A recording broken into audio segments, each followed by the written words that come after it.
England played with attacking intent at Twickenham on Sunday, but it's going to be an entirely different game in Cardiff this weekend.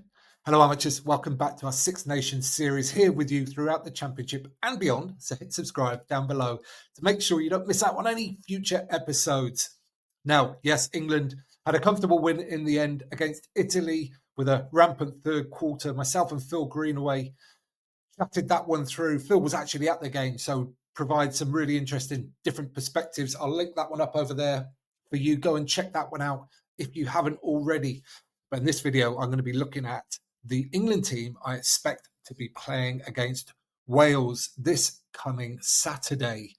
Super Saturday, everyone. It's here at last. And, well, there's some really interesting selection dilemmas in this one, more so possibly than throughout the entire championship for England, because out is Ollie Lawrence with an Achilles injury that looks to have ended his season. Desperately sorry for him, especially in the circumstances.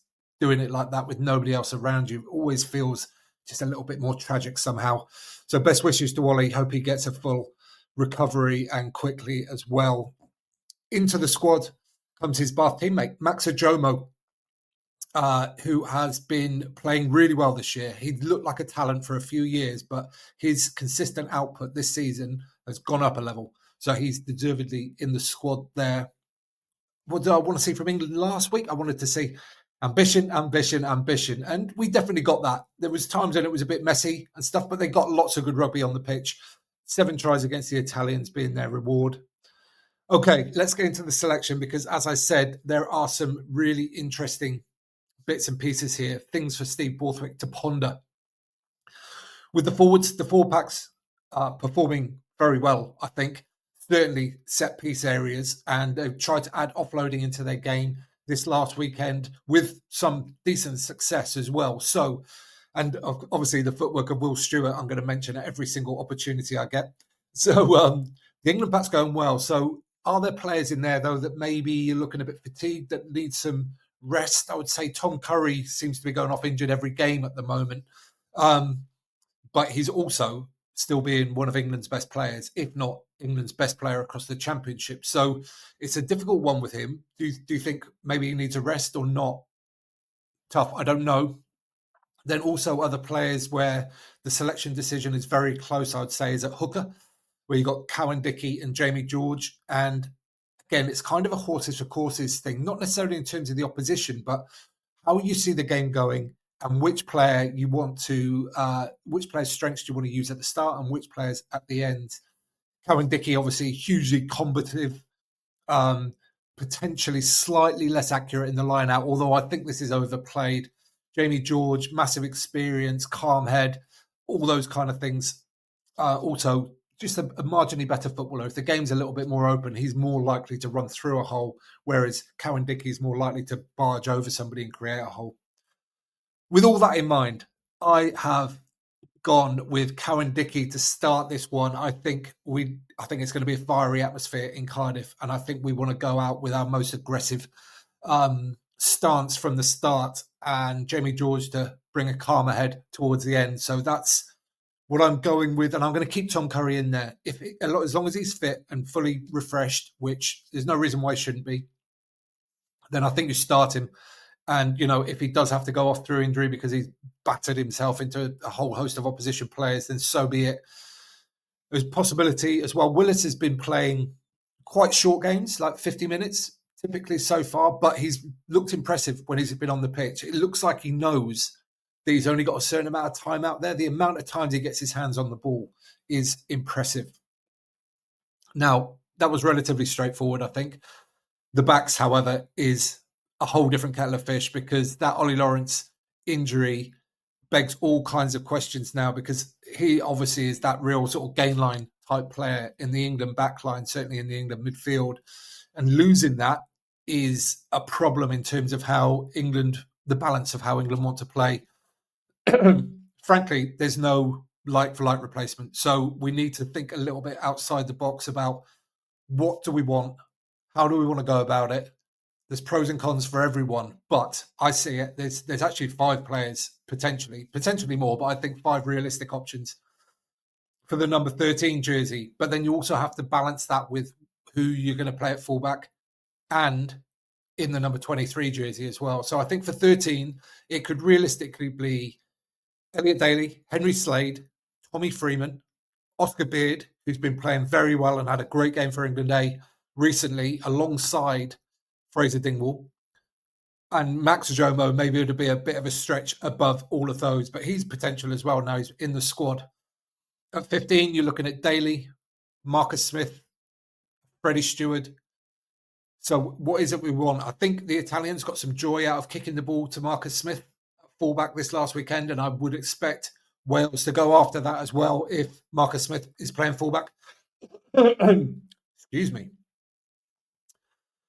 So it's tough. So with Daly being picked last week at fullback, and he gives you certain things in midfield, like his kicking game. The kick for Freeman's try against the Italians was excellent, but he's not going to give you much go forward. He tends to look for an outside break or then skitter back inside if he can. He's not really going to hit a line and go through.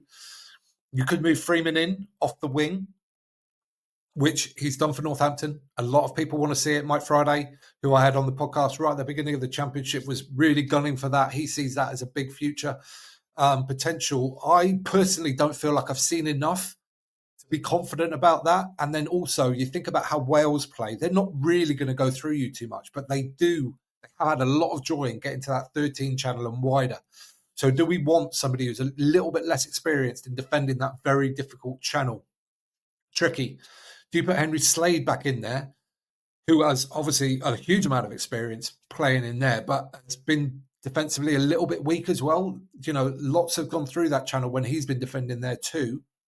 And he hasn't actually played there a huge amount this season, more for England possibly than Exeter. And also then that midfield looks just a little bit lightweight to me. Him and Dingwall, they started the championship last year together and it worked to a degree. But would you go after that if you're Wales? I think you would. Let's counter Jomo out of this, actually. That's such a left field choice to throw him straight in there.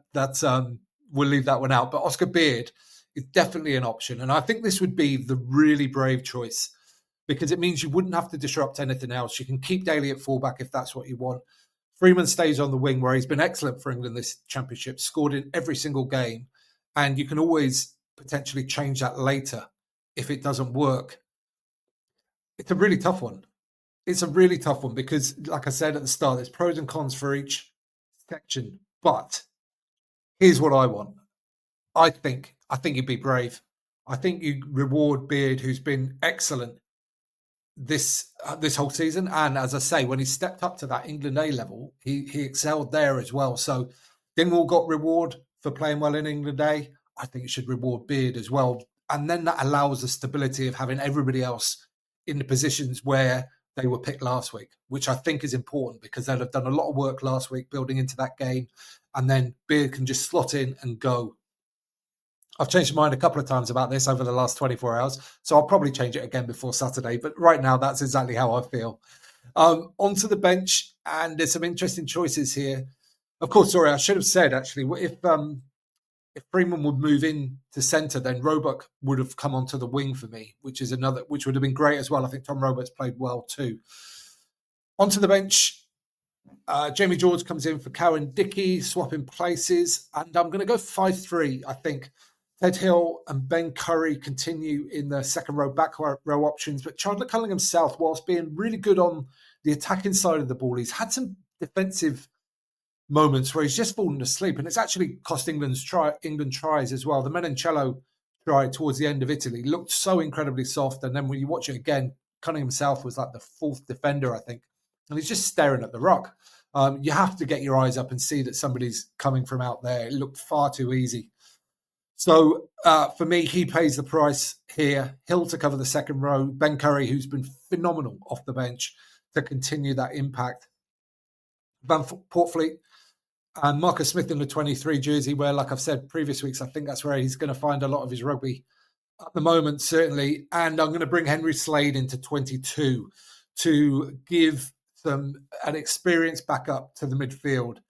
I thought about having Roebuck there, and then obviously Roebuck could come onto the wing, Freeman could go in, or Yeah, or other slight options as well.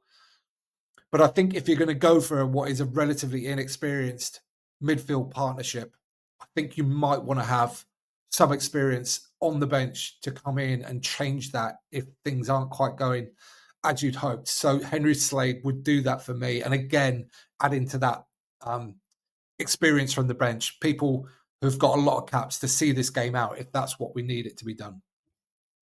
Okay, that's what I think. I think it'll be a brave call from Borthwick to do this, but he has done this before. He has made brave calls before at the start of last Six Nations when he's brought Marcus Smith into fullback. He has done this kind of thing.